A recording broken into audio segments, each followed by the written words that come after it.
সবাই বলে পৃথিবীর সব থেকে বড় কামব্যাক নাকি হলো নিজে নিজেকে আর একবার খুশি করা।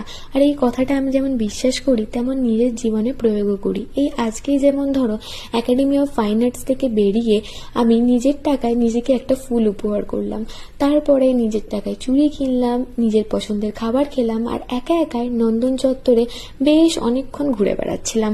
আমার আসলে নিজের সঙ্গটা নিজের বড্ড প্রিয়, জানো তো। আমার খুব ভালো লাগে একা একা ঘুরে বেড়াতে।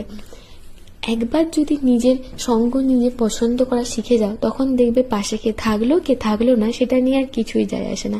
সবসময় মনে রাখবে স্ট্রাগলটাও যেমন একান্ত তোমার, তেমন সাকসেসটাও একান্ত তোমারই। তাই কটা বন্ধু আছে, কটা বন্ধু গেছে, সেই সব নিয়ে মন খারাপ না করে একার সঙ্গটাকে এনজয় করতে শেখো। দেখবে জীবনে অনেক ভালো থাকবে। আমি যখন পেরেছি তোমরাও পারবে, শুধু নিজের ওপর ভরসা রাখতে শেখো। রাধে রাধে।